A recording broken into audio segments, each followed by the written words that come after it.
Hello folks, Typhoon Carter here, and I bring to you Smogon Premier League 17. This is a Week 8 showdown between the host of No Chill Gilbert Arenas. No, I'm just kidding, it's Marcop everybody, and he is facing off against Sheik of the Congregation of the Classiest. So, Marco, his season has been nothing short of ups and downs, to put it lightly. Whereas for Sheik has gotten off to a pretty hot start, but ran into a bit of a buzzsaw against Void last week. But, you know, enough said though, let's get into the actual game. Neo Queen lead, Hippowdon lead, so immediately turn 1.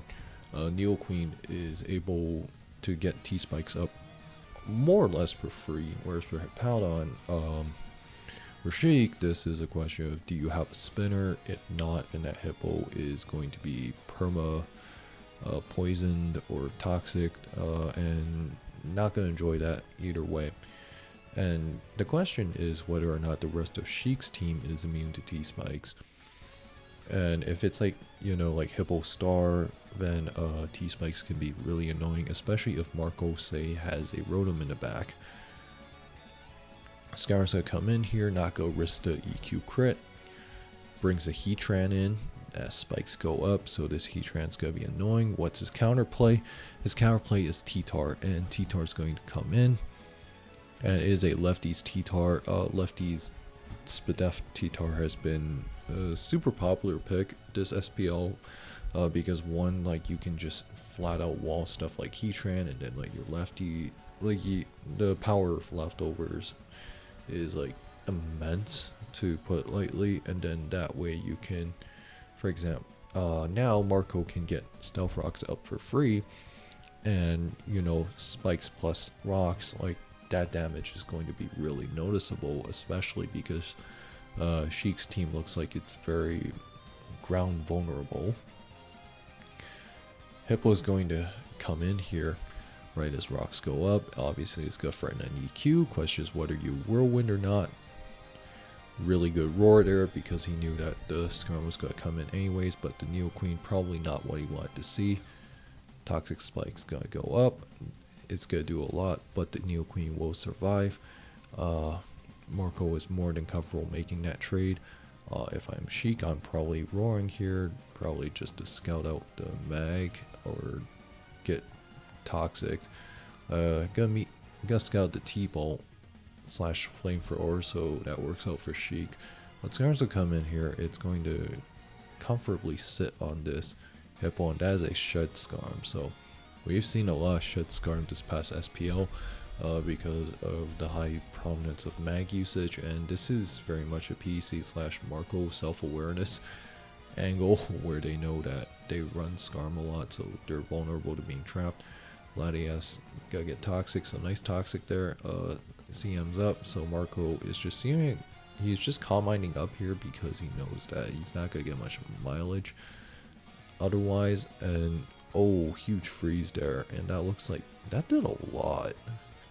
Yeah, that's a CM clef on Sheik's end. The T-Bolt, that actually doesn't really matter.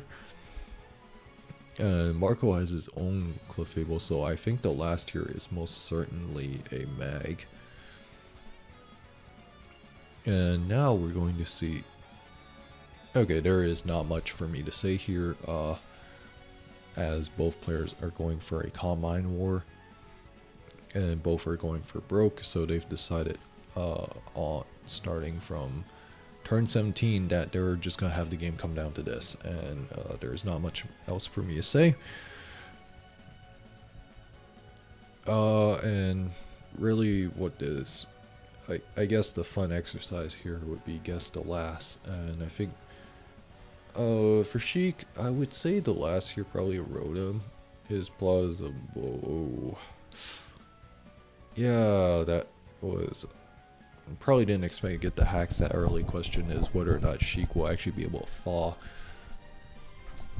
And if the answer is no, then there's not much else to say, and but okay.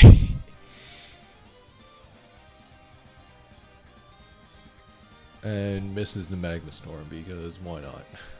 Okay, Marco soft boiled. They're trying to catch the explosion. And yeah, the game's basically over. There is almost nothing for me to discuss here. So, okay, no, I'm half kidding. I'm half kidding. There are things we can talk about. Things like such as what is Sheik's last.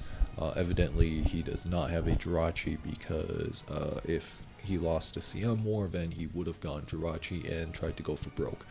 Now, if he doesn't have that, then what could he have?